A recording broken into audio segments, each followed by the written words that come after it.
السلام علیکم ورحمۃ اللہ وبرکاتہ اعوذ باللہ من الشیطان الرجیم بسم اللہ الرحمن الرحیم رب اشرح لی صدری ویسر لی امری واحلل عقدۃ من لسانی یفقهوا قولی وقل جاء الحق وزهق الباطل ان الباطل كان زهوقا۔ آج میں آپ کو خوابوں کی تعبیر کے اندر بتاؤں گا کہ کوئی شتر مرغ خواب کے اندر دیکھتا ہے تو اس کا خواب کی تعبیر کیا ہوگی اور اس کو کس طرح آپ نے دیکھا ہے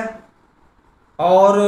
کیا طریقہ تھا، کیا معاملہ تھا اور اس کی تعبیر کیا بنتی ہے، یہ ساری ڈیٹیل میں آپ کو بتاؤں گا۔ آپ نے سب سے پہلے یہ کرنا ہے کہ میری ویڈیو کو لائک کرنا ہے، اس کو شیئر کرنا ہے تاکہ جن لوگوں تک میری ویڈیو نہیں پہنچ رہی ان تک پہنچنا شروع ہو جائے اور آپ کو بھی اس کا فائدہ ہو، مجھے بھی فائدہ ہو۔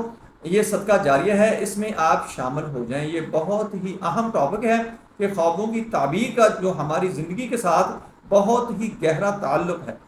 حضرت ابن سیرین رحمۃ اللہ علیہ نے فرمایا کہ شتر مرغ خواب میں جنگلی مرد ہے اور شتر مادہ جنگلی عورت ہے۔ اگر دیکھے کہ اس نے شتر مرغ مادہ پکڑی یا اس کو کسی نے دی ہے تو دلیل ہے کہ اسی صفت کی عورت کرے گا یا کنیز خریدے گا، اور اگر دیکھے کہ شتر مرغ پر بیٹھا ہے تو دلیل ہے کہ جنگل کا سفر کرے گا، اور بعض اہل تعبیر نے بیان کیا ہے کہ کسی جنگلی آدمی پر غالب آئے گا اور مراد کو پہنچے گا۔ حضرت کرمانی رحمۃ اللہ علیہ نے فرمایا ہے کہ اگر کوئی شخص دیکھے کہ اس نے شتر مرغ کو مارا ہے تو دلیل ہے کہ جنگلی آدمی پر غالب آئے گا اور اس کو مقہور کرے گا، اور اگر دیکھے کہ اس کے پاس شتر مرغ کے انڈے یا پر یا ہڈی ہے تو دلیل ہے کہ اس کو جنگلی آدمی سے مال ملے گا، اور اگر دیکھے کہ اس کے پاس شتر مرغ کا بچہ ہے تو دلیل ہے کہ مرد بیابانی کا اس کو فرزند ملے گا۔